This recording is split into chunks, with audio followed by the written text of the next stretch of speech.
From you, I can see. I think we're live now, but I can see your face and I can see the background. Okay, so you can't see anything else? No. Okay, all right, cool. I guess you might have to go to what's his name? To what's that thing called? To actual YouTube to see the comments, but the comment Yeah. so this program is like really easy. It's like better that I don't see the comments because okay, all right, cool. They distract you. Like I'll be looking like, wait, what did he say? So yeah. but it's so easy. You just send the link, you click. Like I've had David Osler log in from his phone. Like you can send the link. It's almost like how the Google Hangouts was, but just through StreamYard. So cool. Towns is up here. He says he can see us both. Yeah, you're supposed to see us both. Maybe I'll go on my phone, but I won't try to look at the phone. Gotcha. Oh, okay. All right, cool. Wait. I sent you. So if you log into my Photo Me Ike, you won't see it. It has to be Photo Me Live to see the streams. Yeah. Okay. So Photo Me Live is the actual channel, and then it should be up there. And then I made like a little thumbnail and everything. So if we're live already, because I think we are. Hello, everybody. Yeah, no, we're live. That tuned in so far. Yeah. So there's like 9. So this is the thing with this channel, right? This channel doesn't have nowhere near the amount of subscribers that my main channel has, but this is my live channel. So I like, this is where all of the lives happen. So this is the channel for all of that stuff. So okay, cool. People are coming in. What's up, Towns? E-Dubs in the building. Jay Harville. Everybody. Hello. Okay, cool. Yeah. David Velez. Yeah, so we got a good man. Hero Shots in the building. What's up, gang? Squad. Oh man. So I'll like give it like another like 30 seconds for people to join in. Yeah. Look, I got a notification. What is that? What is that right here? Oh yeah. There you go. Right. Yeah, I just barely subscribe right now. Oh sweet. Notification gang. Okay. What's good, Jared? What's good, Town? So, in general, how's your day been so far? Good. Well, I'm helping my sister with her paper and do the night, but we were almost done. So. Oh, okay. All right. Cool. So we're like, it's not a big deal. And then I'm gonna eat some pizza later, so life's good. Because what now? Because life's good. I hear that. I wish I could. We're like on this diet. Tasha's on this like Whole 30 thing. I'm just trying to cut back. I got to be right for WPPI, man. I can't be out here looking crazy. Same. F everything else. So I'm going to set a timer for 59 minutes. So if that's okay with you, so that we stay on task. Mm-hmm. That way you can get back to your life. I need to be cut off at some point because I can talk forever. So that's good. Yeah, me too. Like my streams will go for a while. So I got a little time. We're at 58 minutes. So you guys, we got a countdown timer. We're not going to be up here all day. Yeah. All right. We'll keep the conversation interesting regardless. Right. And this is my first time like really doing something like this. So this will be interesting for me. But anyways, what's up, folks? Welcome. Jeez, I didn't bump in my trash. What's up, folks? Welcome to the stream. I have my good buddy here.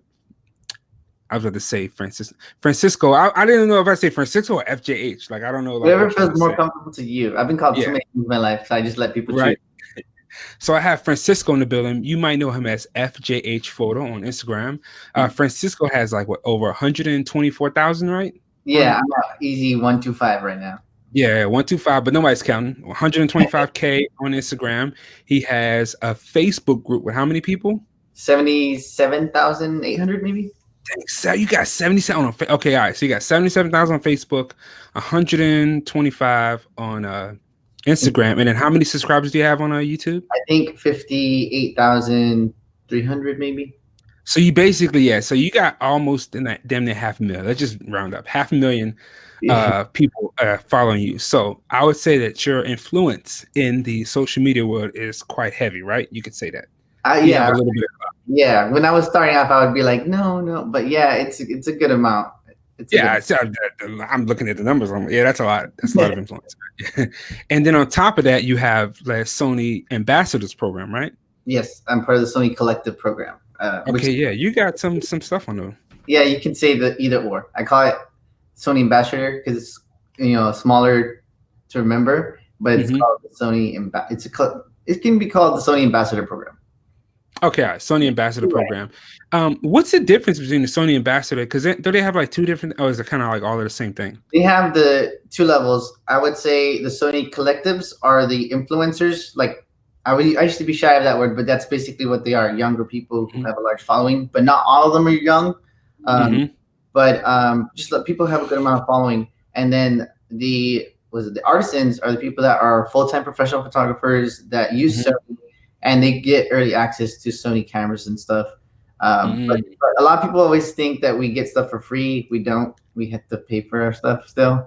But I wish it was everybody or the artisans versus the collective people. I think both. Yeah, both for sure. Okay, all right. You don't get no discounts and nothing like that. There's stuff, but I can't say. Okay. We're gonna keep that under. Right, NDAs. Okay, so what's going on, you guys, is I was talking with some friends a while back, maybe like a week ago, about social media, about the hustle, about Instagram, about trying to grow, if it's worth it or not, like just social media in general. And it was such a good conversation, and I thought, man, this would be a great conversation to have on like YouTube, right? Like on live for everybody to just kind of chat, because there was some good nuggets being spilled, and really it was nothing that anybody wasn't saying like that was that we didn't know, but I figured I would be nice to have somebody who has accomplished some stuff to give some insight into it. And so Francisco, like I watch you grow from like, I don't know where you were when I started watching you, but you're at a whole 124,000, which that's a lot for a photographer on Instagram. 100, like anything that high is a lot for photography. Like it's one thing to have like an Instagram model or like a celebrity or a movie star or somebody who is like in Hollywood or in the industry, but like as a regular photographer that just like wake up and go to sleep and gotta buy a plane, like that's a lot. That's a lot of influence. So I felt like having this discussion with you would be like a good like back and forth, because I have my views about social media, and then you have like your views, and as somebody who's actually grown, I think it's important to have somebody who has actually done something. You ever watch like interviews of people and you be like, man, he's not like, I bet I could give a way better interview than that person, but that person is the person who's the celebrity, not you. So you get their opinion and not yours. Like I be watching, I'm like, man, I wish I could be on Breakfast Club. I got some thoughts that I could talk about, but I'm nobody, so they're not gonna have me up there, right? So no, I do have that sometimes, not necessarily in the same aspect, but sometimes I'm seeing like marketing directors or people giving advice on social media, and I see the things that they could do better, or they're not doing right. But yeah, I can see how it could be better. Yeah, and you're like, man, I could be up there, but don't nobody know who I am. So, anyways, cool. So that's what's going on. So, I got some questions for Francisco, because then, like, if anybody watches later, this will give whoever doesn't know. I like to come from a humble perspective of not everybody knows who you are or what you've done. So I try not to enter the room or treat people or act like other people you should know who they are, what they've accomplished. You never know, like, who may see this in 6 months and have no idea who you are and may follow you after this. But so Francisco, let me ask you some questions, and then this is like interview slash what's the word? Conversational. But how long have you been shooting? It was on and off. I started originally back in 2008 with the DSLR in high school. I think a lot of people start in high school, but I was very fortunate that I was just at the cut where it was like digital still. I had no experience with film at all. So that was high school. I did that. I shot for maybe 3 years, just documenting, or actually maybe like 2 years documenting family, just doing different activities. Event, my sister's wedding, I shot some pictures there too. And I didn't know my camera settings at all back then.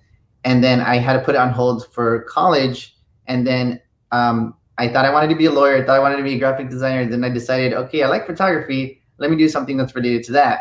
And the closest thing that was related was TV film. And then so I had to do some filming, and I needed a camera that had video capabilities, which was the Canon 60D. And then it started to pick up back in, and I was like, I really like this. I want to start back again. And then I started using flash. And so 2008, 2009, little break, 2011, all the way till now. But I always say that when I graduated in 2014 is when I was really able to focus. So. Okay, so like you say, like you had a little sprinkling in 2008, but 2014 is when you really start putting your foot in. Exactly, definitely. Okay, sweet. So 2014. So that's what, like 6 years now going on. Yeah. And so, what are your favorite types of photography? Like, what is your favorite style of photography or types?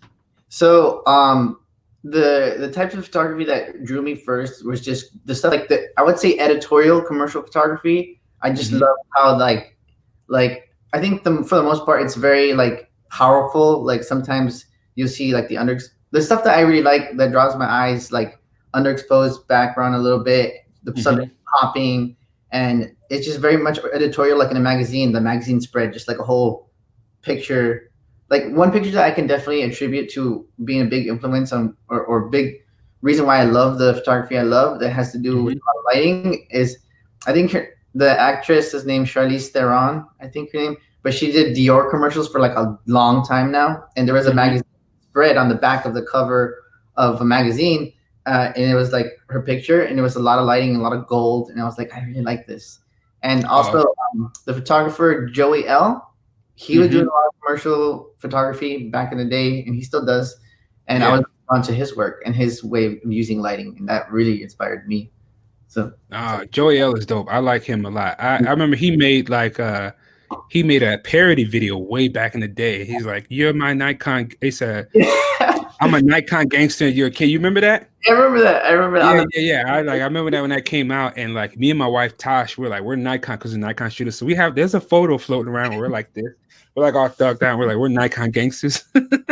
Yeah, and he ends up saying something like, "At least you don't shoot Pentax" or something like that. Right? Yeah, right. Yeah, something like that. But yeah, Joey's dope. That's cool. So so we talked about types of your editing. So your editing style kind of revolves around, like, would you say like it's very bright, colorful, contrasty? Because your colors really seem to pop in your images. Yeah, the thing that I always liked in photos is color. And I always bump them up as much as I can without being too oversaturated. Maybe sometimes I'll cross the line. I'll be the first to admit sometimes the pictures are too colorful, but I try my best to keep them not just at that line where they're still vibrant but not that oversaturated. So, but yeah, I like a lot of color in my photos, and I do definitely like a lot of contrast. Yeah, I try to get a good balance of those two things, color and contrast in my photos. And I would say your style definitely has a look, like a consistent look and feel to your images. What do we call that? I think it's like the Texas style, like you, Eli, and I think it's some other. You guys have like a style to your images that like is very distinct. It's super colorful. I like color, like I like contrast, I like poppy. There's another one that we dub like the Florida style, which is like where it's like super. It's almost like cartoonish in a way. Like it's a lot of color, a lot of frequency separation. There's colorful. We call that the Florida style. Like the Visco, like the Moody. That's like the Northwest style. And then I don't know what we call, but everything. There's a bunch of stuff in between. But you have a systemic look to your images, so I give you that. And I actually, when I think about it, like a lot of Texas people have colorful. Like I guess it's a thing in the South. You guys like color because like when I think about Keedron, he's in Texas. His pictures are always colorful. I love Keedron's work. Yeah. Super. Yeah. Super colorful and vibrant. Definitely for sure. Yeah. Keedron's another one. He would have been great, but like if I would have invited Keedron, this would have turned into the Keedron. So shall we just keep it? No. Keedron, no. Anyways. Yeah. He's okay. So we talked about what's your favorite lens right now? I definitely love my Sigma Art 105 1.4. But I wouldn't say that's my favorite. I would say it's kind of like a tie between the Samyang 35 1.4, specifically because I've shot with like 85. I've shot with long focal lengths before in the past. Canon with 35L. I used the 72-200 before that, and I would use it zoomed in, and then I started using the 85 after that. But with the 35, what I really like about the 35 is that I would always shy away from showing a little bit of the background. Just because I'm not shooting in a very nice location, why would I want to shoot with that? But what I'm finding out is that it's pretty interesting because you can get a little bit of that scene, but still blur that background, and it's a very interesting look. It's very unique. 35, 1.4, maybe 1.2 for people who have that lens. But I like that look. I like that little bit of scene, but still blurring the background. So even if it's a little bit not appealing background, it's still blurred out. So it still looks really nice. So I've been liking that one a lot. Yeah, I just actually did a video and I talked about my three kings are the 35, 50, and 85. And if you can, in my opinion, you can swap out the 85 with the 105. They're both kind of very similar in a way. One's a little bit more, but like it's manageable. Once you get into the 135, then the 135 is a whole new beast. Because working distance is crazy with the 135. But I talked about the 85 being like a lens where you can still get close to your subject, so you can feel like your subject's right next to you, like you can feel a part of the image, because your subject's there, but then you can still see the background, so you have context to what's going on in the photo. So as opposed to like, let's say like a 105, especially at 104 or at 1.4, when you blur out the background, there's no context. It's just kind of like a person in a blurred background, and it's like, well, what's going on here? Are they at a beach? Are they in the tropics? Are they like in a plane? They could be like inside of a mall. Who knows? So I definitely agree with you. It's like it's just blurred background. Yeah, but I think there's a time and place for that. Like everything. Exactly what you said. Time and place. But what else? So yeah. So and of course we gotta ask you, what's your favorite camera brand, or what are you using? Like, what's your main squeeze right now? My favorite camera brand. Yeah, camera brand. Well, I have to shoot Sony. Like that's just what I prefer. But I would say my favorite camera right now is this Sony A7R4, just because if you felt the new grip, it honestly it's one of those things where it's like it's a minor difference. It's a little bit bigger of a grip, but it makes a world of a difference, if that makes sense. I know about bigger grips. Okay, I ain't no, just I like it.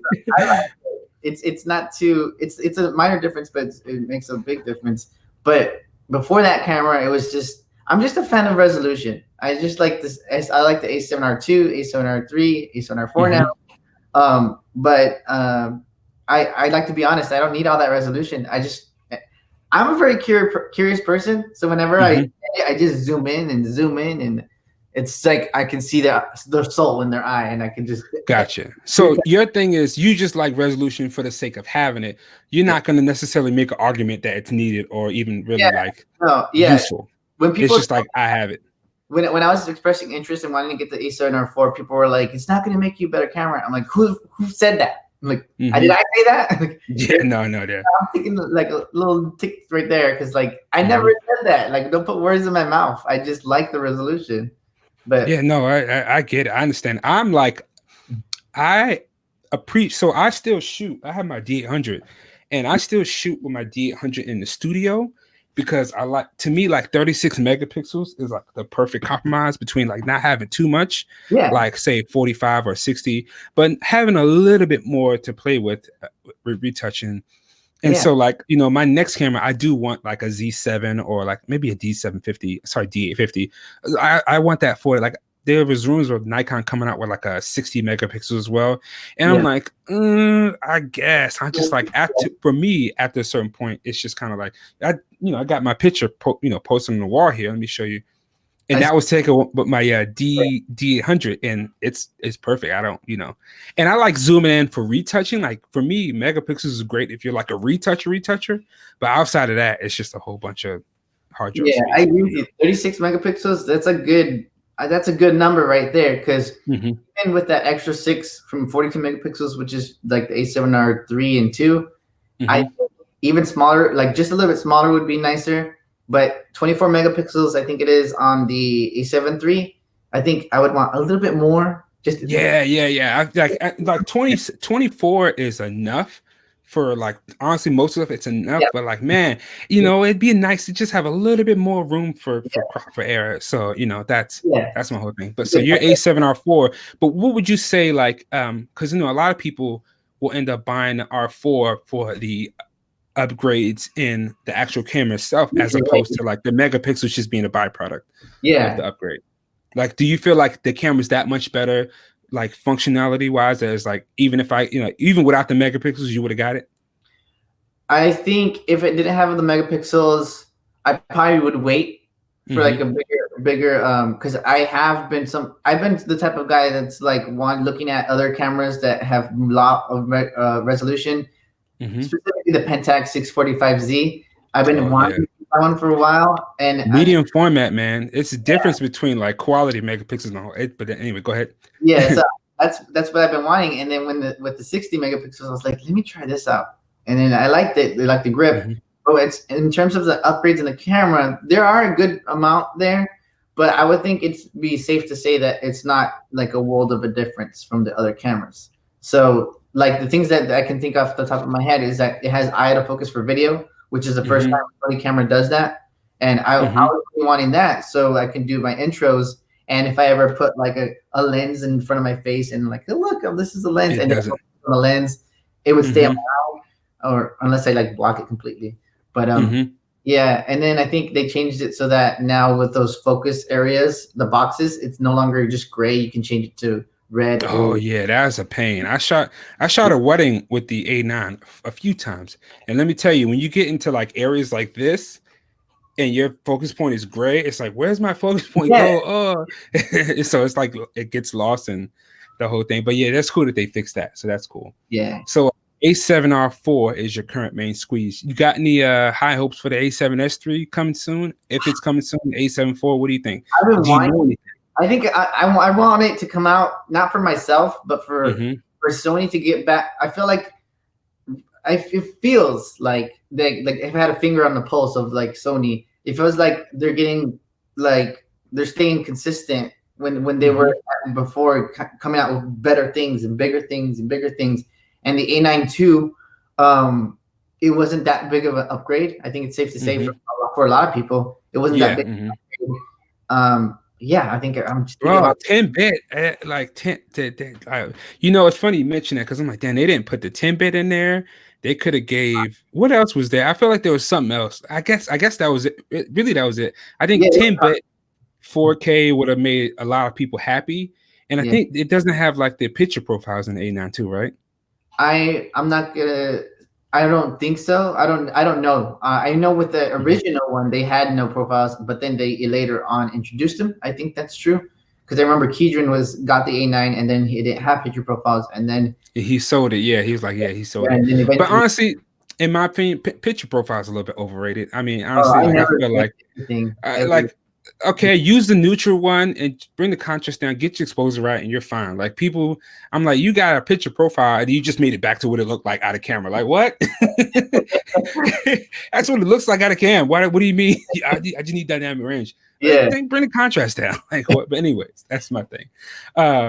So anyways, we talked about favorite camera. So in regards to photography, is photography like your main source of income? Are you full-time?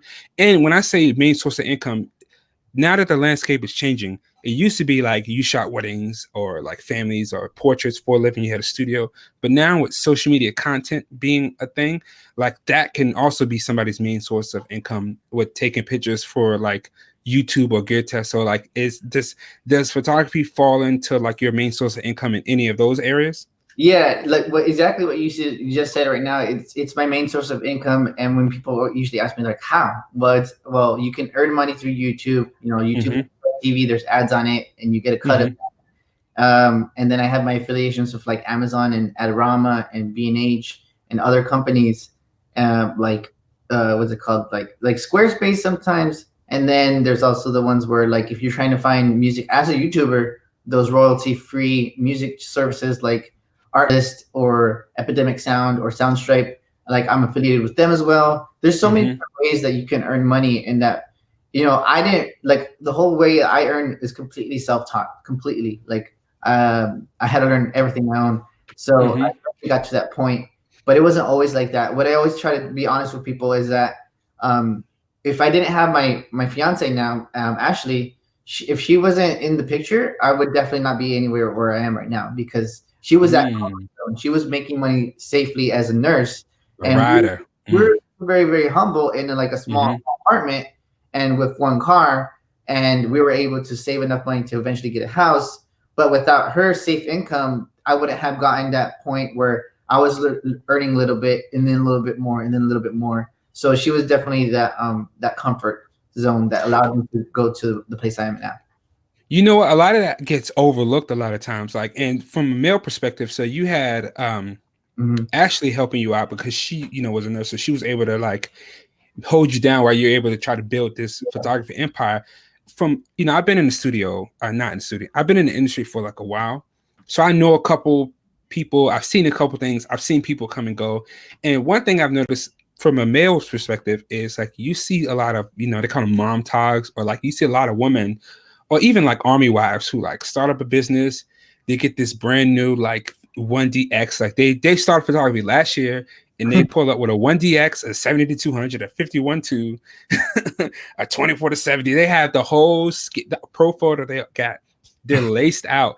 And people forget like, yo, they have a spouse, like a husband who's like a doctor, a lawyer, engineer. Yeah. He's like supporting, he's helping. So like they're able to go out and do all kinds of sessions, grind it out, learn. Like I have a friend who kind of similar situation. When we first met her, she was still learning, but she had like a D3. I was like, damn, you got a D3? She had a D3S and a D700. So she had a nice set of gear, but she was still kind of learning. Mm-hmm. And so I'm more technical, so I can figure stuff out easy. So, but she's very creative. Females are very like emotional driven, so they can be like real creative and get like real romantic with their photos. And I'm just like technical, like, all right, lighting, make sure rule of thirds, all that good stuff. So like I noticed, I'm like, yo, she has the potential because she can see a pretty image and create an image, and she has all of the like making. She just needs to catch up on the back end. But because she had like a spouse who was helping and supporting, she could go out and learn. And now I think her and her husband are both like full-time, and the business has grown so big that like I don't even know if he even works. I think he's a part of her business now. And so it's just crazy how like things can change, but as long as you have somebody supporting you. And a lot of people don't see the behind the scenes, so they might look at you and be like, how can he do that? Or how is this person? And it's like, yo, you forget like this person has help. Yeah. And so I'm glad that you mentioned that, because a lot of people might overlook that or feel like they're not enough. They're like, I'm not doing enough. And it's like, yo, you don't understand. Like me and Tosh, like we switch out. We're like, look, I got the kids, you do your thing. Okay, can you watch the kids so I can do my thing? Like it's a system, Yeah, that's why I try to be very honest about that, because I could easily come up with some other excuse saying like, oh, well, I had family help me or something like that. Keep it very light. You could not say it at all. You'd be like, yeah, I just grinded. Like what? Yeah, I just I just ate crackers for a long time, and I was able to save a bunch. No, I don't ever want to be that person, because if it wasn't for Ashley, I'd be nowhere. I'd be rider. Yeah. Oh, let me show this con. Let me put Ashley up on board. Come on, Ash, come through. Okay. Yeah. So definitely, like, I mean, I have videos. People who have followed me for a while, they've seen me go live in front of my my apartment in the backyard of my sister's little baby house, where she didn't even like the house either. I have videos. I pajamas, and then we're just going live, and I'm showing how I use the light. But yeah, it was a lot of time where we were able to just struggle and learn. And I've struggled a lot in my life, but there's been times where it was just me struggling. Like I can go into a whole thing about myself right now, but I'm not. I call it growing pains. Like it's growing pains. But like with that being said, do you feel like I know you talked about like I didn't have anybody help me, I had to like figure it out on my own. Do you think that these experiences made you a much better, stronger person today?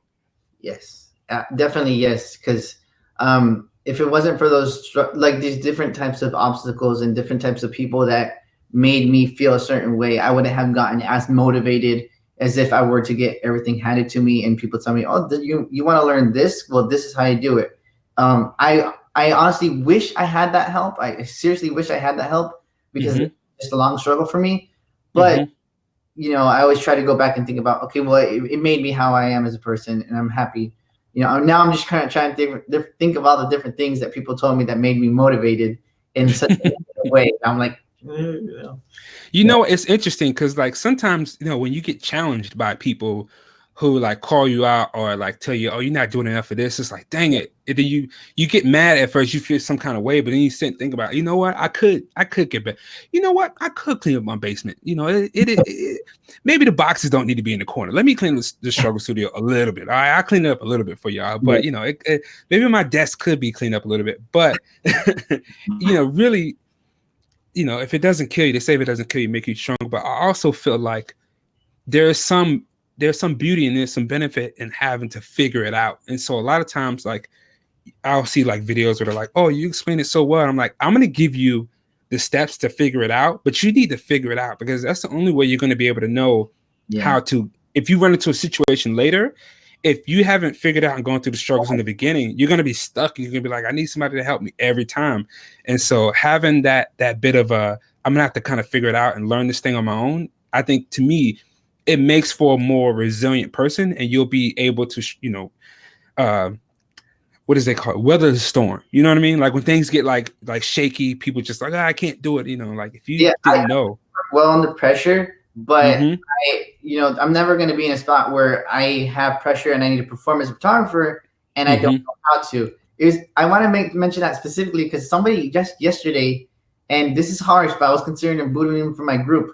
But posted the question, they were at a wedding reception, wedding ceremony, and they were like, "Oh, how does my flash? How come I can't use it above 2/50th of a second? I can't get into high CD sync." And I was like, I really wanted to just delete that post because I was like, "Are you kidding me? Like, you're at a wedding and you're asking questions in my group while you're shooting the wedding? Like, it might seem harsh. But for the very first wedding that I didn't want to mess that up at all. It was a friend's wedding. They trusted me. It was a small wedding, but they still were like, I trust you.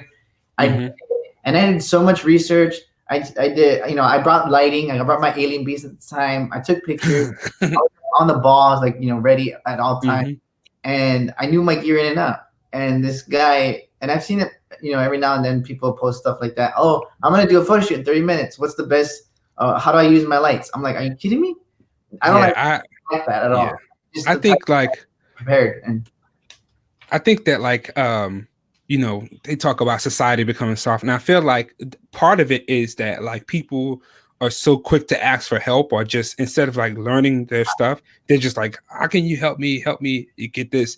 And then with so many people coming to help them, you get used to like, well, I don't need to know. I'll just ask so-and-so and they'll help me out. And then they get in situations where nobody wants to help them, or people are saying like, what's wrong with you? Why aren't you? And then like everybody's offended about like, well, how could you talk this way? And it's just like, if we got back to like people having to kind of figure or like learn on that, not being babied as much, I guess it was like not like holding people's hand and calling them like, yo, you gotta, if you're gonna be out here charging people money, especially if you're charging people money and like you're in charge of somebody's wedding day and you're like, I don't know how to, like it gives us a bad name. Like it makes the industry kind of look kind of flaky. When you got people out there that are like being supported to go figure it out on the spot. We're gonna support you.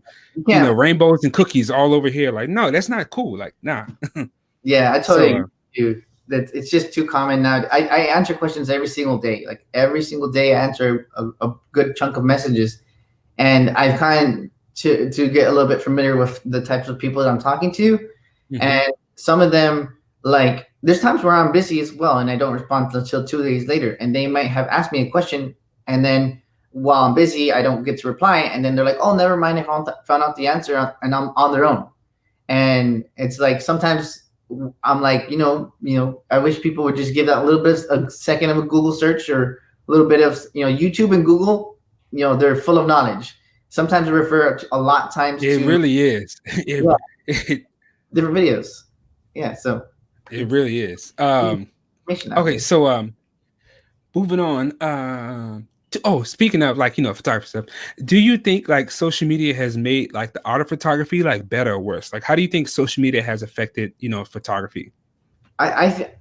For me, I always side with social media in the sense that not in any sort of cynical way, but I think social media could be a tool that you can either use it for good, for bad, and you can also, depending on how you are as a person, it'll show, good or bad.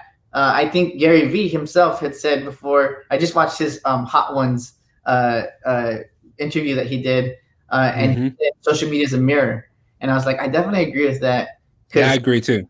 If you add a lot of people who are negative, and they're all the time complaining, and you're all complaining all the time on that same social media platform, then you're going to just see negative. You're going to see all that. If you're talking about politics nonstop and certain whatever, then you're going to see nothing but that. The way that I'm able to live on social media now is that I surround myself with not necessarily all the time positive people, but for the most part people who think a bit more positively about different things, and that's how I'm able to browse through my social media, and I'll see a meme and I'll laugh, or I see a post that makes sense and I'll laugh, and I'll like it, and then it just social. I love social media because I was able to be an introvert. I still am very much an introvert, hardcore. But I was able to make something out of myself because of social media, through Facebook groups, through Instagram, through YouTube. And now, although it still seems very weird to me, now I'm like known throughout the world a bit. I never would have, like, if you would have asked my younger self, my 10-year-old self, if I would ever be in this position, I'm like, no, because I'm still very much a same introverted kid that I was, but I just kicked myself to be more outgoing for photography, and it's just easier to talk about photography like I am right now because I really do love it. Well, I was actually just in the group chat earlier, in a Facebook chat, and I was saying that photography in general is a very solitary type of lifestyle. Like when you go out and you do a photo shoot, you're there with people, but you're performing a service. Like you're doing a service for these people. All right, you go home. There is no office. Like when you're like at the day of photography, there's no office. There's no like group to talk to about like, so what's going on for today? Did you see the reports? There's no, hey, did you see that show last night? Like if it wasn't for Instagram, like we'd all be sitting in corners, staring at our computers, looking at other people's work, like, having our little opinions. But like the fact that there are communities where we can all talk and blow off steam. And if you've ever worked a regular job, like let's say you work at like a call center for, say, I used to work at Comcast. When you go to Comcast, you work at Comcast, but you talk about other stuff all the time. Yeah. Right? You talk about politics, you talk about your favorite TV show, you talk about like any kind of stuff like that. And it's interesting, like sometimes like in certain groups and chats and stuff like that, if you end up talking about the other stuff, they're like, what is going on? We're supposed to talk about photography. Why are we talking about these other things? It's like, it just comes natural to people. It's like, hey, I like pictures. You like pictures.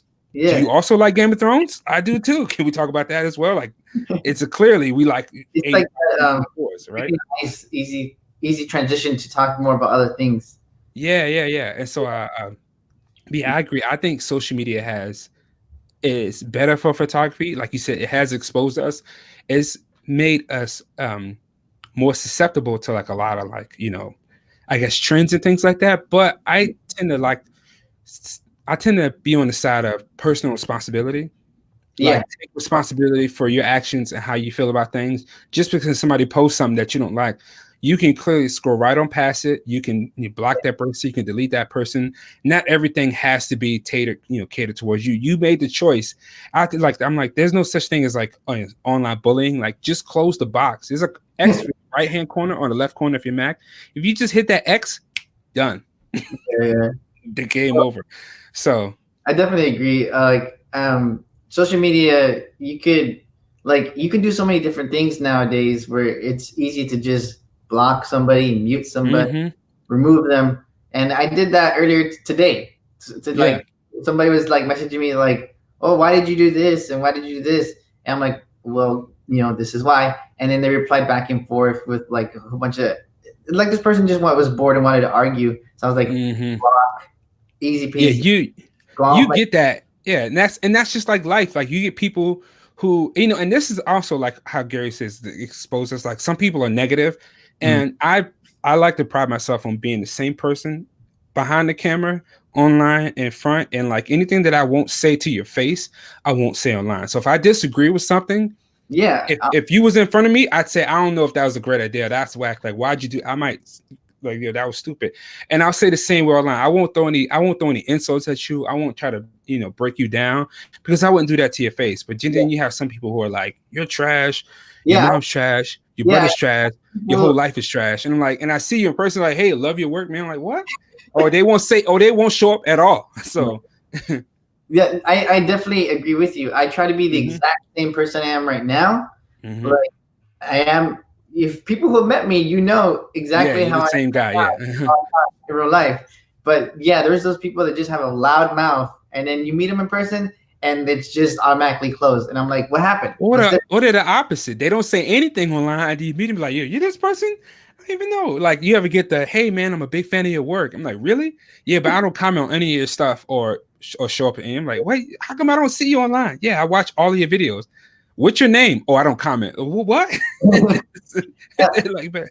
One thing I want to mention is that I actually I did there was a meetup that I went to one time, and this guy I know, like a huge hater of mine locally. It's weird.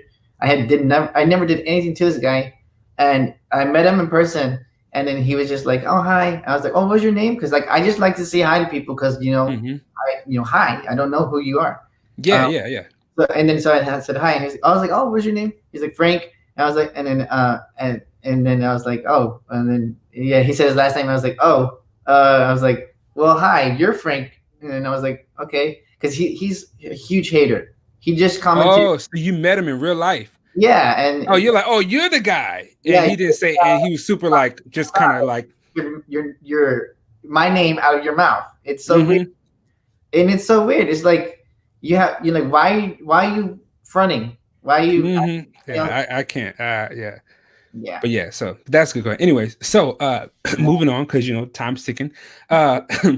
What's your experience been like on Instagram? Like, how has growth for you? Like, when did you get on Instagram?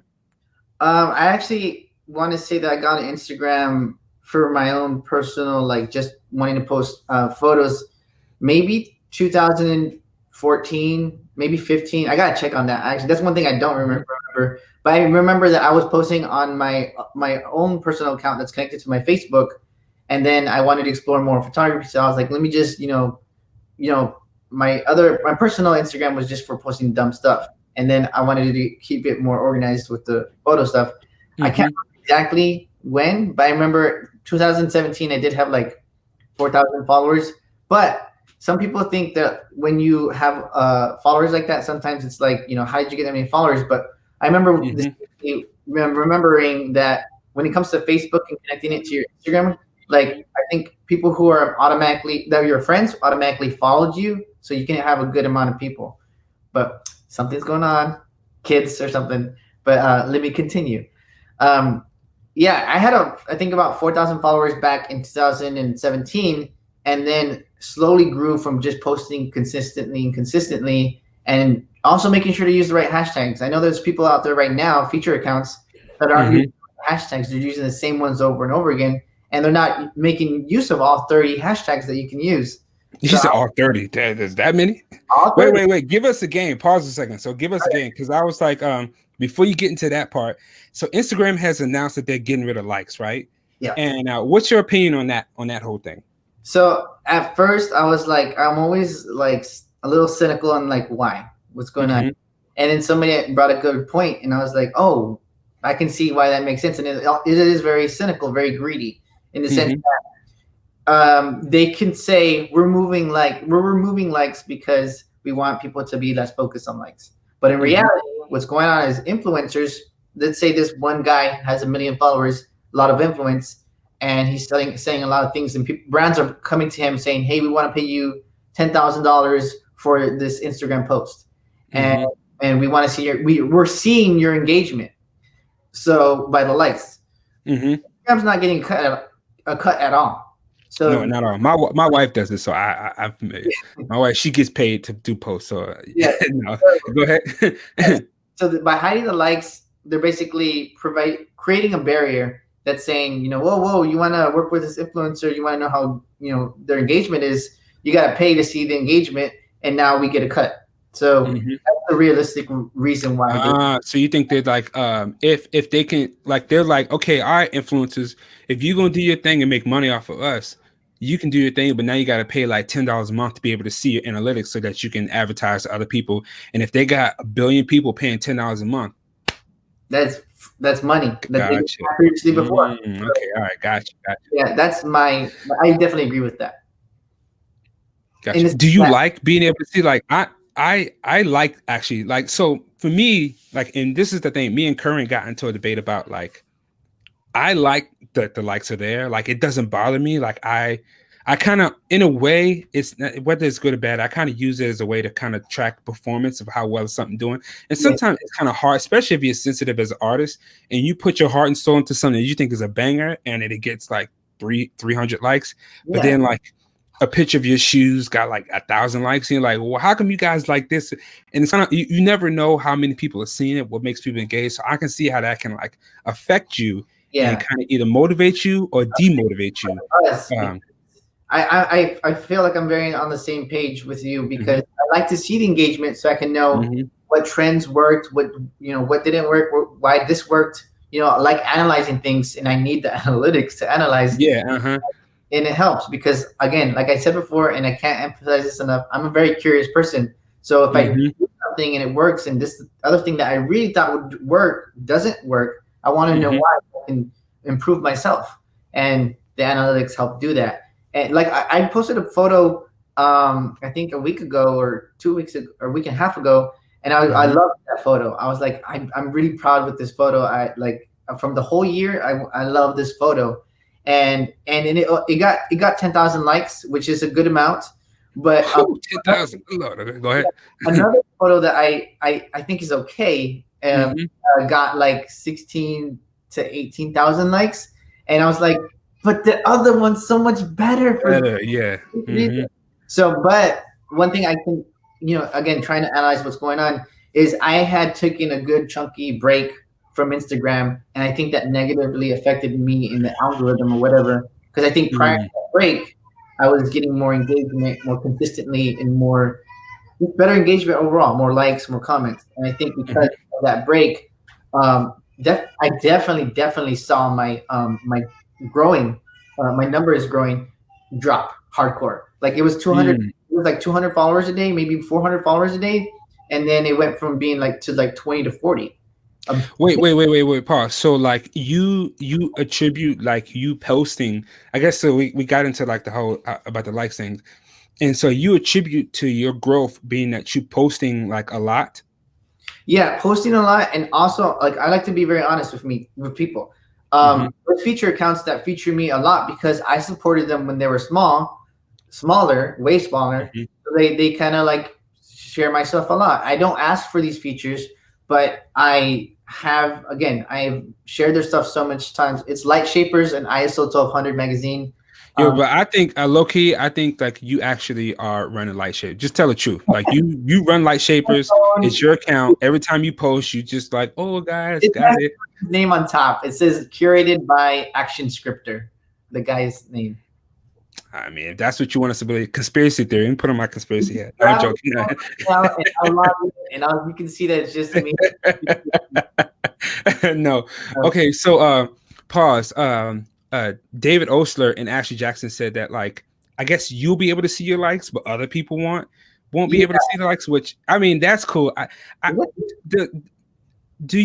Does like seeing other people do well or do bad, does that motivate you, or because like for me personally, like if I see like another photographer get like a bunch of likes, I'm like, dang, they're getting a lot of engagement. But like it doesn't make me feel like less than or like I'm not worthy, because my ego will be like, nah, he's not better than me. He's cool, or we're the same, or he's good too. But I don't like get like, oh, I'm not good at that's just not me. That's not who I am. So I don't have that sensitive part of me that's like, oh, I wish I could do better because you got. So that's not how I look at life. But I think, like, go ahead. I feel that I struggle with that still daily, because I try to think a little bit more. I work best when I'm thinking more and more about how I feel and how to kind of alter my way of thinking. And I probably feel negative about somebody else's post doing good, or they're getting featured, or they're getting a lot of engagement. And I feel like jealous or something. I'm like, why do I feel jealous? I'm not doing anything. I'm being very lazy. I'm just here at home sitting, eating pizza, watching. I want to eat pizza this weekend. That's what I'm gonna do. But I'm being very lazy. They're out there doing work, and they're working on the whole making the behind the scenes and labeling it. That is extra work that I wish I didn't have to do, but I do it. And bro, let me tell you about your behind the scenes. But go ahead. How many slides? No, I'm not. I maximized to the full 10. I'm like, wait, aren't these 3 pictures like the same thing? But anyway, go ahead. So, but no. So you said like that like sometimes you feel like you can get caught up in and I guess like as creative people and it's artwork, we can kind of like this. It's easy to get into that trap, but as long as I feel like you know how to get out of it and talk yourself out of it, and I think that some people get caught up in it and they don't know how to get out of that trap. They just feel like and they stay in that place, and then that is where the negative effects of social media come in, because that comparison, the whole thing. I think somebody had mentioned it was like, how do you guys feel about being compared to other photographers? And for me, I have a very competitive nature about me, in a sense that where like I like, to me, iron sharpens iron. So if there are other people around here who are posting great stuff, I'm like, how do I get to their level to be good as them? And of course, like we use feedback from the people as if your pictures are great or not. But I feel like you have to have some kind of self-worth to you to feel like, man, I really killed this image, or I finally got an image that's on the level of whoever insert your favorite photographer is. You have to feel that way. But I guess like when people say like, do you get compared to like Eli a lot? I can see how people might think like, oh, it's Eli.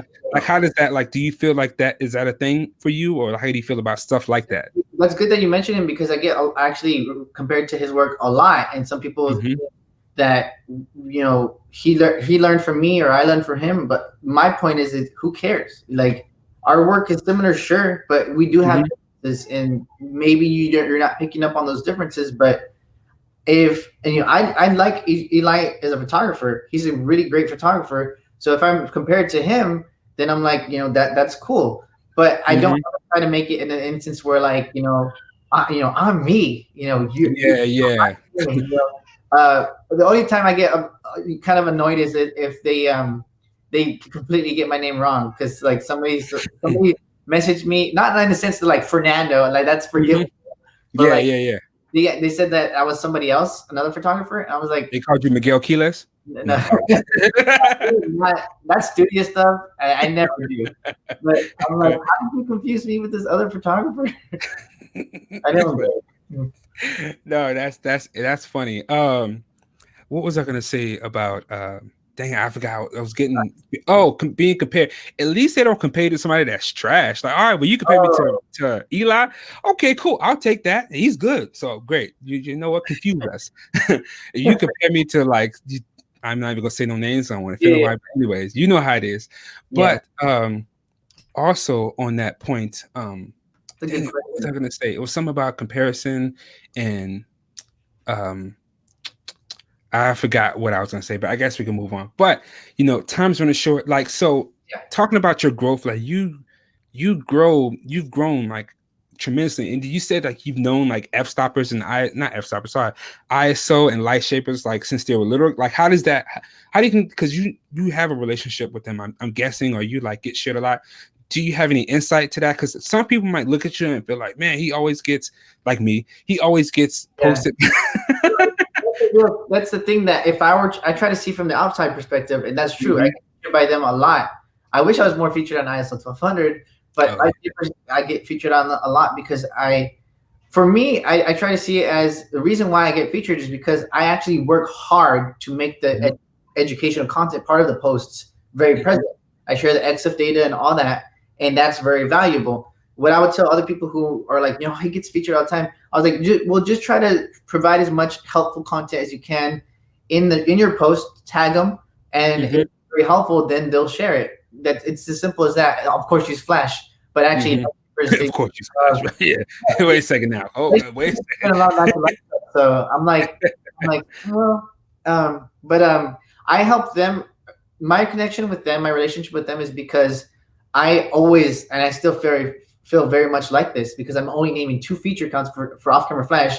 I feel like there needs to be more off-camera Flash feature accounts. There's so many for natural light. So many. Yeah, you got, that's true. There is like, when they starting up, I was like, oh my God, somebody's actually doing an off-camera flash feature account.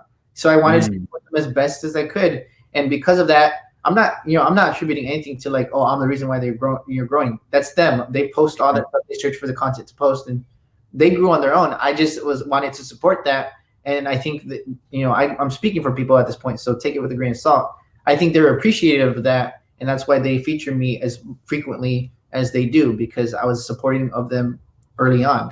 Because so to give some people some practical, because I like to like be objective in ways, and so like you would say that like it's not as easy for somebody to, let's say like Ashley Jacqueline, like she does off-camera flash. She'll like take a really cool picture that she might think is cool, and then she'll put like her slides of like the behind-the-scenes stuff.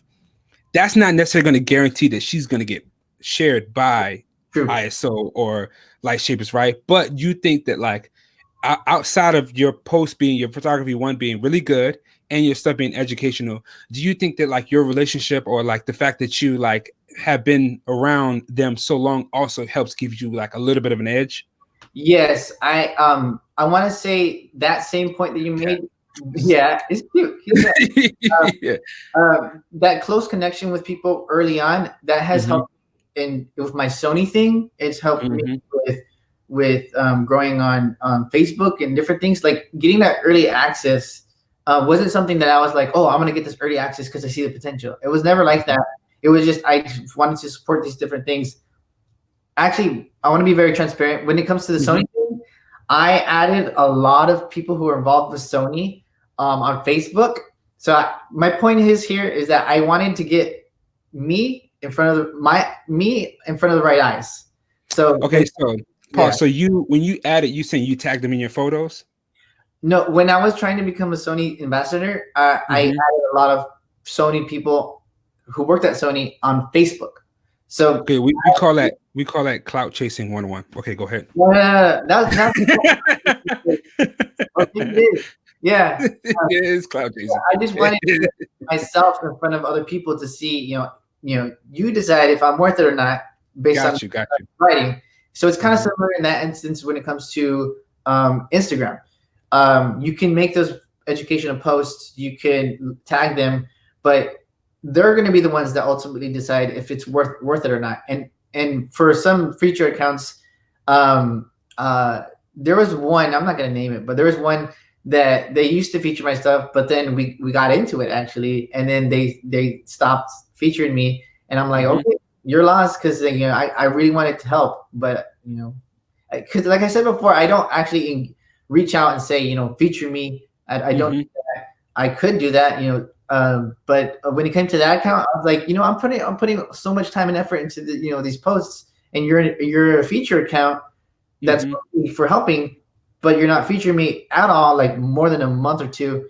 And I was like, is my my post even worth it? And then it went into a whole thing, and then I ended up, So to analyze like your growth, and not to kind of pick on you or point you out, but like to give people an idea, because sometimes I feel like when people just say, "Oh, just work," like Gary Vee says, if you just eat right and exercise, you're gonna lose weight, and it's like that's surface level tips. Like, oh yeah, just keep grinding, and it's gonna work out for you. In your case, do you feel like also what helped attribute it to your growth was your Sony affiliation, the fact that you were using Sony and that Sony is very trending in the social media space and how they're like growing in that aspect, your Facebook page, and then also the Instagram? Do you think like those things also helped you explode?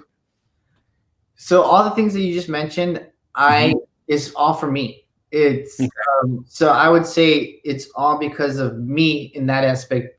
I grew, like I have a timeline of what grew it, why we grew it, and how it led to this. Facebook groups and messaging people directly, that helped my YouTube. My YouTube fed my Instagram. My Instagram fed my ability to become an Sony ambassador. And then the Sony ambassadorship, I was able to get potential or possibilities to grow in certain different ways from content when I travel. So it all fed each other, but ultimately when it not being lazy and just Got you. It all comes back to you putting in that work. So regardless of what anybody might want to say, the fact that you were grinding, you're trying to get better, you're trying to create great imagery, and then you're out here hustling, trying to get this every day I'm hustling. Whereas it's like other people who might like go out and do a shoot, post 3 pictures from that shoot. They're not getting the kind of activity that they want, so they just stop and they start judging other people online, basically, right? Analyze what's working and what's not working and go off of that, because I see a lot of people doing a lot of grinding, but they're not doing it right. I guess there's things that they could do better. Okay, so that's a good segue into our final part, is because the time is running short now. Is what are some tips that you could give people to, like, I guess, say top 3 tips for people to grow? Because a lot of people are feeling like it's harder to grow on Instagram. But that's not the case for you, clearly. But like, is there some tips? Like, we talked about like the posting, like 5 or 4 different images, back to back. Like, is there like a method to that madness, or like what are some tips? Like, you talked about like hashtag. Is there a way to like look for proper hashtags? Or are there hashtags that for you are moneymaker hashtags? Is there like a particular type of image? Like, is it the fact that you have zeroed in on your off-camera flash and that like that's your zone, so you stick to that? And like, give me some so basically what always goes to my mind is that there's always a niche, a certain area for everyone. So if you're taking pictures of kids with off-camera flash, maybe there's a whole section that you didn't know about that you need to discover on Instagram that are where people would share that, or just connect with people who would share that, and engage with people. For me specifically, like you just mentioned right now, I used off-camera flash for years, and these feature accounts never existed. So I didn't have that growth that I was seeing other natural light photographers who have those feature accounts grow. Okay. I was always a little bit bitter of that, because I was like, maybe I'll shoot natural light, but then I love off-camera flash for a reason. So when accounts came out, or I supported them hardcore. But you just have to figure out what's the style that you gravitate most towards to, and focus on that. I have a style because although I want to do other things, I kept shooting the same thing and getting stronger and stronger at that ability to create that certain type of image. And that helped me a lot because of that dedication and that focus on one thing. It's a thing that's a bit of a pro and a con, because sometimes people who are close to me, who are real with me, they're like, you're doing the same things you've been doing for years. And I'm like, I'm not disagreeing with that at all. I know this, but at the same time, it took me years and years of tears and struggle and not knowing exactly what to look up and trial and error for me to get to that point. So I'm going to enjoy it as I can. If I take a photo that's the same that I've been doing for years, but I enjoy it, I don't care at all what you think. I'm going to enjoy that. Yeah, I'm going to do things for me. You're not worried about like that Gary Vee. You're not worried about judgment. You're going to do your thing. Okay, cool. So tip number 1 is like find a niche, or just kind of zero in on what you think you're good at and focus on that and do that. Okay, so that's 1. What's number 2? When it comes to like Instagram, I see what I always tell. I think I told Ashley and a couple of other people before, is like every hashtag is kind of like a bit of an entry into like a little bit of a lottery, and what shows up those faces. So make sure that you don't use essentially like the biggest Instagram hashtags. Like one, you can, I think Instagram doesn't do this anymore, but I could be wrong. But when you type in a hashtag, it tells you how many other people use that hashtag. 100, if it's some million. You don't want to aim for anything in the million plus, because that's gonna be lost in the abyss of other people's posts. You want to be a little bit more specific. And that'll help, but again, don't put it something too obscure where it's only 10 other hashtags in that same type. Put it something of thousands, maybe 10,000s, maybe 100,000s, but don't go for the million ones, because that's going to show up, appear. So be specific with your hashtags and make sure that they actually pertain to your photo, and not you're just using it just to get clout. Like you said, you want it to actually pertain to your photo. And then again, if you are somebody who wants to grow and you think your work is good enough, try to get your feelers out and see which, if you're following people who get featured, see the tags that they're using. The people that they're tagging in their picture, and see those feature accounts, see if they kind of align with what you're taking. Which goes back to number 1. Yeah, and then you can go back and you can search through those feature accounts and see other feature accounts, and then those feature accounts will start to show up more, and you can see what feature accounts are going to be best for you so that you can get featured on those feature accounts. So hashtags and feature accounts and finding a look. Gotcha. So like organic growth is out, right? So you're saying like, you just posting stuff and like hoping that somebody shares your stuff isn't necessarily the case if you want extreme growth. If you're trying to grow fast, if you're trying to like really attack the growth, you want to be however you can get featured accounts that have kind of feature you or like are using like the proper hashtags and maybe getting lucky on hashtags. Is that what you would say? Yeah, if like the exact opposite case, if I were to just post my pictures with no following, with just like 100 followers, maybe if I post my pictures and no hashtags, no tags, no nothing, that's gonna do nothing for my growth. The opposite spectrum is what I just described. That's getting your work in front of people's faces, and they can decide if they want to follow you or not, or even engage. Just even if they're not following you, you can see the analytics and you can see where they came from, and it says discover page. And you can see what people actually discovered you because of that. See what you're doing right or wrong. But you definitely don't not want to use hashtags or tag anybody at all, because that's just going to benefit you. Some people be hiding the tag. I'll be like, oh, who's tagging this? And then all the tags be like in the corner, like right here. I'm like, what? Like, why you hiding the sauce? Like, let me see the tag. It's like, what is your purpose here? Why are you hiding? Why are you hiding it? You don't want other people to use the same portrait account feature? It's weird. That's why mine are all on top of each other. Right. Yeah. Okay. That's good to know. Somebody actually just said like about tagging photographers in your photos. Can that be annoying? I guess like other people tagging you. How do you feel about people tagging you? And because now you're at that point where like you might get tagged now. Is that a thing? Like, is that annoying? How do you feel about that? I get tagged a lot, and but I have every single notification I can think of off on Instagram, so I don't see it ever. So, and I would actually, I've done that for a long time now, and I actually keep it that way because I'm already on social media so much. Like, you guys honestly don't understand how much I'm on social media, because I'm either helping people or doing other things related to social media, like building myself up as a brand, and so when it comes to things like that, sometimes depending if I feel like I try to keep it within like a time limit, like 15 to 30 seconds. If I can engage with that post and message them within that 30 seconds, then I'm like, okay. But then I also try to think of, what if 10 other people tag me? 30 seconds becomes now like, what is it? A lot more. It becomes minutes, and then it's just minutes from my day that's pulling me away from editing a photo, making other educational posts. I haven't, like right now, I haven't made a YouTube video in a month and a half. That's a life. YouTube is my thing. That's where I love YouTube. But go ahead.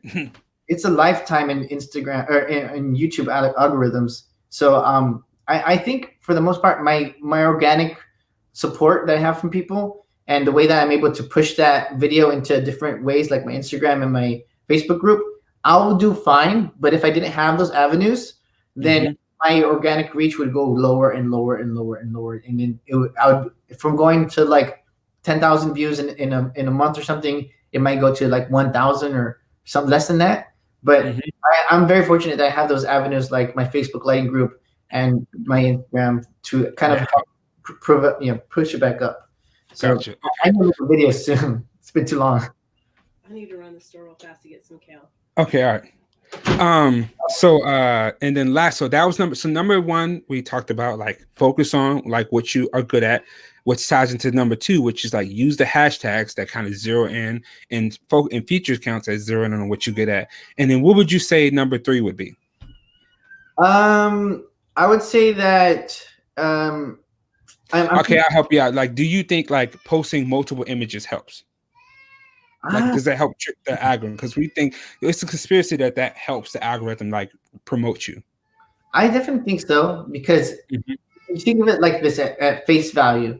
If somebody sees a picture and they like it, it's kind of like if they're the type of people that just like and continue to scroll, then that engagement's done. But if you see a picture and then you see it and then you see that there's more to swipe with, you're engaging more. There's more seconds added to you engaging with that person. So that increases that engagement time. Okay. Yeah, especially if you have a video.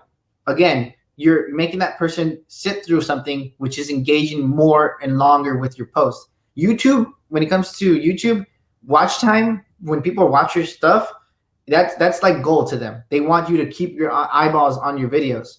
So when it comes to Instagram, when you're engaging longer and longer with more posts, more, there's 10 that you can post with, that's just more engagement for you. So that's why you have to keep your mind like that. Sometimes it's very, very basic in the sense of, what's going on, but when you have to figure that out on your own sometimes. And that's something that I did myself. So every single post that I make, it has more than one post, but for a while it wasn't because of those things, but it's, that's what came to my mind. I haven't read this, it's just a good, a guess. Cause if you think about it, more engagement, because they're just there sitting on your post going through and through. That'd be stressing me out, man. I'm like, man, I just want to post a picture. You telling me in order for me to get some clout, I gotta post a picture, and then I gotta like make a video too, and it's just like it keeps me picture in half, and yeah, it's like I was just like, dude, I gotta, but and that's that thing. And then that app, like, do you know the person who made that app? Isaac. Okay. Yeah. He actually gave me early access to it so I can try it out, and I tried it for a while, and I still need to make a video because I get asked daily, what's the app they use for the XF? It's called Photo Summary. Photo Summary. But I want to make a video on that because I was waiting for him to get support on Android, and he does have it now.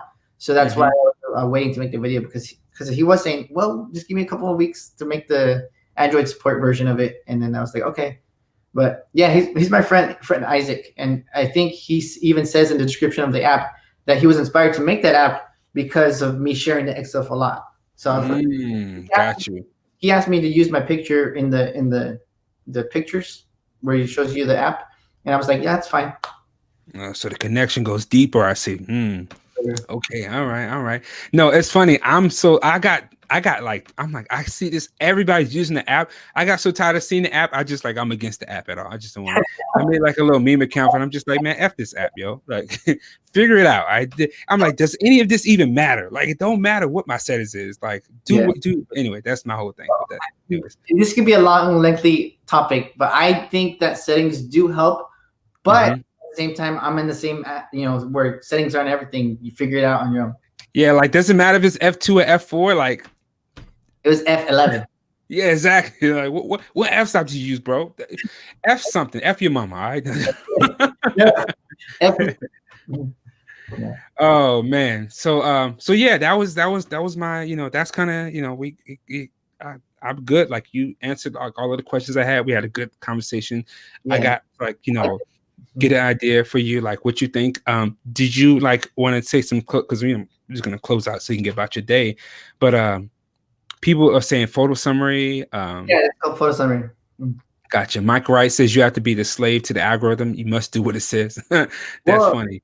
In that same kind of vein, like I said before, I haven't posted a YouTube video in a month and a half, and this is something that it kills me as I'm not talking about YouTube right now, but when it comes to the Black Friday deals that happened right now, and Cyber Monday, if you guys paid attention, I didn't share a lot of those sales going on. I could have shared like 20 times as much as I did. You say you could have went big dog. You could have went like OG videos and all this other thing. It's a dumb thing for me because I make my living through doing that, affiliate links and that stuff. But you also have to take into account your mental health. Like, I was very frustrated, very bothered with the different types of people who were messaging me saying, hey, can you push this sale? Hey, can you push this? Hey, can you do this?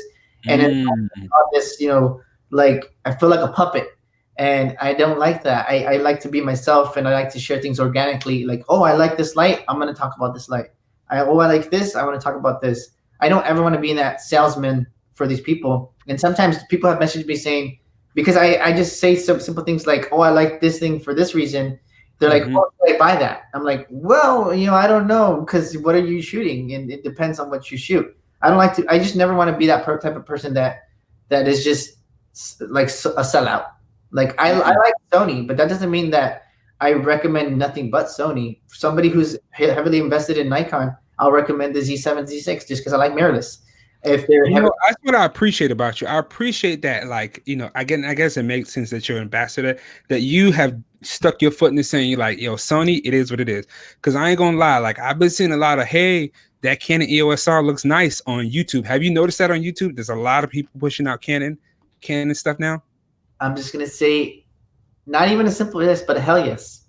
Okay, all right. I'm like, what's going on? All this last year, 2019 or 2018 was the year of Sony, but the later half of 2019 is like Canon is like, and they ain't do nothing but do an update. I'm like, yo, it's still the same crop. It's still the same one part. Like all of a sudden they got it.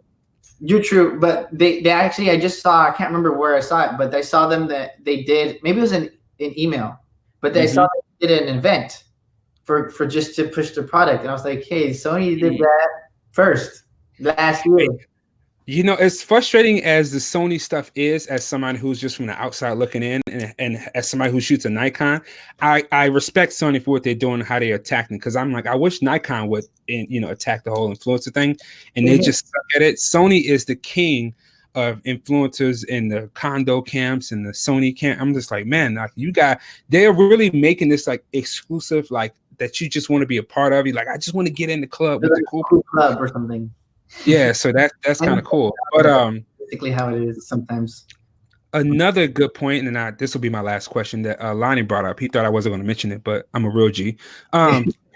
So we argue about having influencers, having a lot of influence, like having a lot of followers, the weight or the value of having a lot of followers follow you on social media, making content for free, versus being somebody who's more closed off and saying, hey, if you want information, you have to pay for it. Like, what do you think? Like, so with social media and content being like your main source of income, do you feel like having a high level of following and you giving so much to the community has helped you out financially in the end? Like you've kind of made up for it on the back end? No, I actually wanted to make a post about this the other day because of what I mentioned before, not sharing a lot of the Black Friday deals.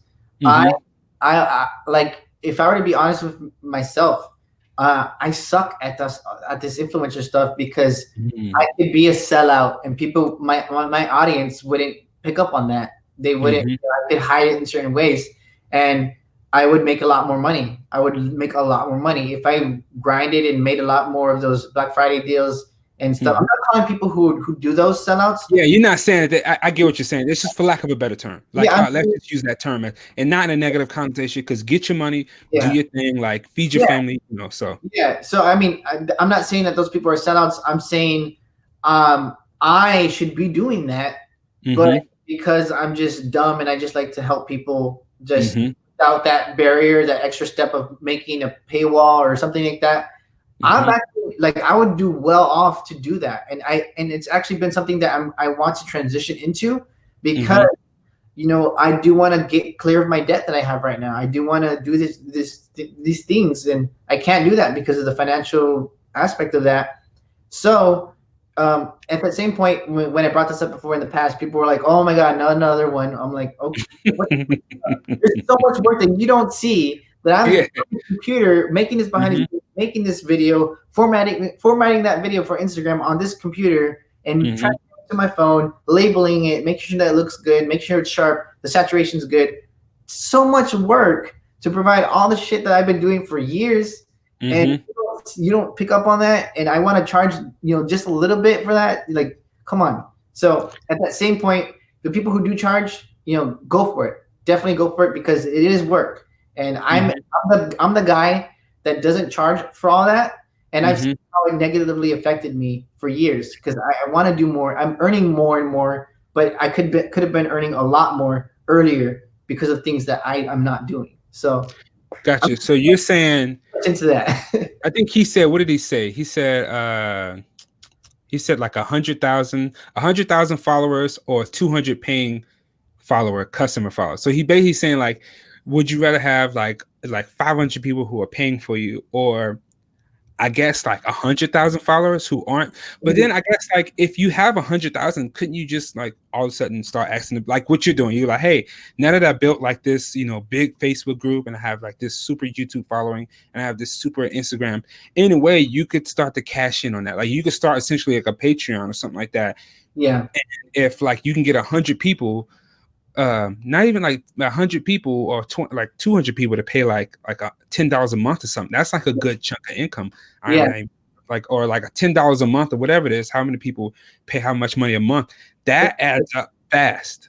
So on top of like your affiliates and like your brand deals and whatever else you got going on.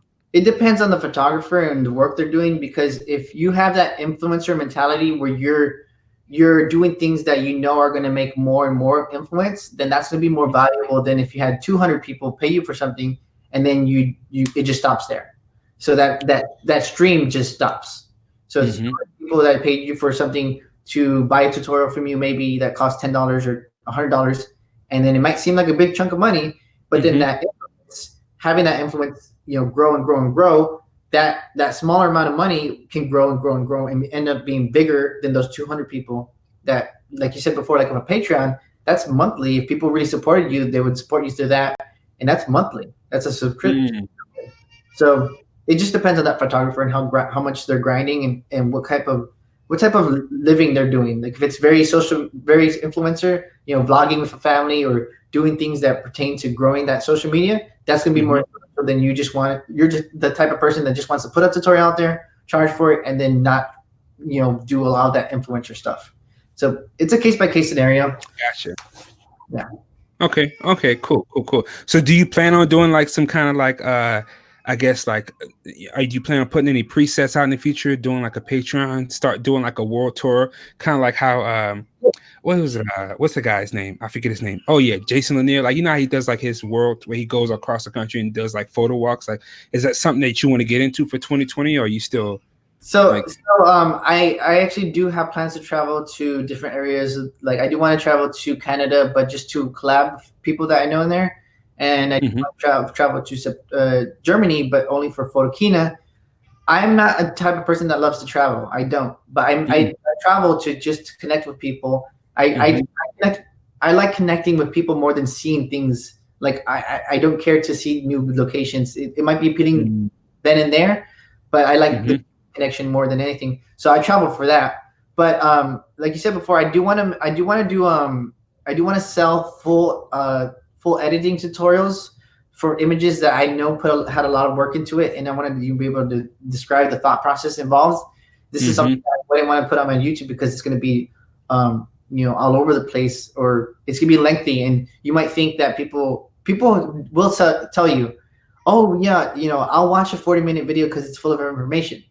They'll say that, and then I put out a video that's 40 minutes long, and there's so little engagement, and it's like that. Just they might say that in support. But in reality, they're just a type of person that just wants to quick stuff and then tune out. Gotcha. So who actually will want to, engage with that tutorial or think that the tutorial is worth it, they'll pay for it, and they'll be happy. I'll be happy. The world's happy. I do want to travel to do more photo walks and workshops because, again, I just like helping people hands-on. I would make a lot more money if I had it at 20 people capacity or less than that, 10 to 20. But I don't want to do that. I want to charge, I want to have 5 to 6 maybe people, because I like helping people hands-on, and just with less numbers, it's better for them to learn, and it's just better for everybody, less hectic. Yeah, well, I mean, you got, like I said, you are a Sony ambassador, Sony Alpha Collective. You got the Facebook group, so like you have the potential to cash in on that following like major. So I'm rooting for you to like take advantage of 2020 to really like I'm gonna try to do that. We just don't realize like the power that we have, and like I'm the same way. I'm just like real low key. Like I don't like a lot of attention. I just like to just post stuff. I like y'all to like it, and I like to go about my business. But like, man, like, you do at some point, like I want that Rivian truck. Okay. So I need to figure out a way to make some money to get that new Cyber truck. I'm trying to be out here. Roblox.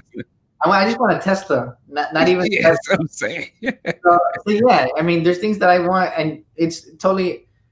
I never want to put like somebody in a bad aspect in my like from me coming from me, because there's reasons for everything, and everybody has a valid reason for doing X, Y, and Z. For me, I'm honest with myself. I'm lazy, so that's why I don't put a lot of videos out. But I'm also just like to just chill and vlogs. The vlogs too. The vlogs. God. Oh God. I actually did film one, and and it's already on her channel, but I need to put it on mine. So, you can't even do that. But go ahead. On our trip to LA and New York. So I got you. Yeah. Well, that's good. So, we are way over time, but I appreciate your candor and your ability to do this. This was like a good talk. I hope you enjoyed it. I hope the people who were a part of the stream got some kind of valuable insight or input or whatever from it, or just enjoyed the conversation. I think that conversations like these need to happen more often, and I get frustrated a lot of times because people just don't want to get up and talk. They want to make it some big, and I'm just like, yo, I wish we could just get up and just talk and have these conversations together, but in front of people, because like you said, how you feel about you wish that there was somebody who could have helped you a little bit more so you didn't have to struggle as much. Man, the kind of stuff I hear about the industry and insight into how people go about things, and just to give you some background, me and my wife, we started shooting in 2009, and then we became a full-time business in 2010, and then we went to WPPI in 2011, and then we got put on by this photography lab called Black River Imaging in around 2011, 2012. And so they started sponsors. So we started getting bookings to speak at places. We spoke at Creative Live. I remember Zach and Jody were if you do this, make sure you get this thing, and all kinds of money will come in.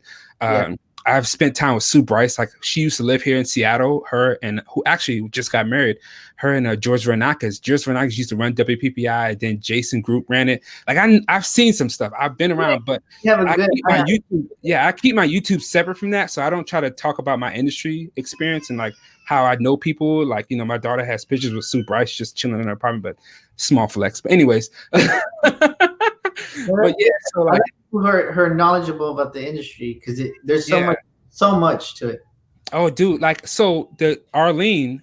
So just a little thing. So right when WPPI got created by Chase Jarvis and some investors, George Vernakis, who used to run WPPI, when he left WPPI back in 2012, 2013-ish, he left WPPI, started and helped put Creative Live on. He took Arlene with him, who was his right hand. Jason Group took over WPPI, which he was really cool. He used to do these things called I Love New York. He used to do a New York photo tour. That was a really good idea. So we did WPPI with George, met Arlene there, got that connection. Arlene is now back with Rangefinder, and she's helping with WPPI. And we had a dinner a few months ago, and Arlene was there. She's telling us about Sal Sankata. She was like, yeah, Sal Sankata has his whatever his thing is called. I forget what it's called. It's something in Detroit. And he was like, yeah, Sal was for a while, he was just kind of yeah, I'm anti because his conference was trying to be the next, he was trying to take out WPPI. And so he was talking to Arlene was saying yeah, when I met Sal, he was just kind of I want to apologize for being an asshole back in the day because I was trying to be competitive. It's just so much stuff that I'm dang. And we just sit and we see these people. We don't know what happens behind the scenes, but I'm not gonna go off on that rant because I've been around. So anyways. Yeah, I think this a good summary of that is that people are people. They're not these weird they have these feelings where competitiveness, envy, they have all these feelings that we all feel. And I try to be very upfront about how I feel, sometimes a little too much. But because we're all people. We're not these statues on a platform that just to gawk at. We're people. We can think and feel just like you. And that's why the same person I am on camera, off camera. So yeah, that's that take that away from it. To just be true to yourself, okay? Don't try to be somebody you're not on social media, because that will come back to bite you. You'll be depressed, and then you'll end up being exposed when somebody come, so the whole thing. But anyways, you guys, if you haven't, give Francisco a follow. I'm gonna put your Instagram. What's your Instagram? It's FJH Photo. Okay, so that's his Instagram. Yeah. Let me put it in the thing. Cool. I didn't know you could do all this stuff here on the bottom, and I didn't know how you did Ashley's comment too. That was cool. Yeah, man. StreamYard. This program's called StreamYard. It's really cool. It's not cheap though. It's I paid the $25 a month just to do this for you, dude. Oh, wow. Okay. he worth it. Affiliate link, and then Right. Send me the links. I'll put them in the video for you. So Instagram is FJH Photo. What's your Facebook group, just in case anybody wants to know and join it? It's called Learn to Light, an off-camera flash lighting community. So if they type "Learn to Light" in Facebook, it should show up. Learn to Light and off-camera flash community, or OFC? And off-camera flash OCF. OCF, sorry. Lighting community. Yeah. Okay, and what's your YouTube? YouTube.com/FJH Photo. So YouTube, your FJH Photo, okay. Yeah. Right, FJH Photo is pretty much like on all my social medias. On my Facebook profile page, on my Instagram, and on my YouTube. But I swear, I can't type to save my life. Well, me neither. I can't. Cool. So yeah, I guess my baby's crying. I don't know if you can hear my daughter crying in the background. You hear it? I get it just a little bit. That's embarrassing. All right. All right, then cool, man. I appreciate you. I hope you guys enjoyed the stream. Give Francisco a shout out. You know, if you enjoyed this talk, please leave a comment on his next post, because engagement helps. Say something, like speak up on the YouTube videos. If you appreciate, leave a comment. Like, that helps us creators. Like, just say something, a thumbs up or something. Don't just watch and disappear, because we're like, wait, are you really a supporter, or are you just trying to get my stuff and leave? Anyways, and then I guess that's it. Do you have anything else you want to add? You're having me. The questions were really good. Yeah, look, hey man, I could be, I think with my experience and my objectivity and my able to be cool and then my add jokes, I think I'm good. I got a new thing. I'll see who I can get next on. I do a podcast, man. Yeah, look, this is the start of it, okay? But anyways, I appreciate this, Francisco, and then you guys share this with other people. Look, I'm starting to like one of them yuppies. Say, share it out, like, subscribe. Right. But all right, man. Peace out, y'all. All right, bye. It's awkward now because I don't know how to do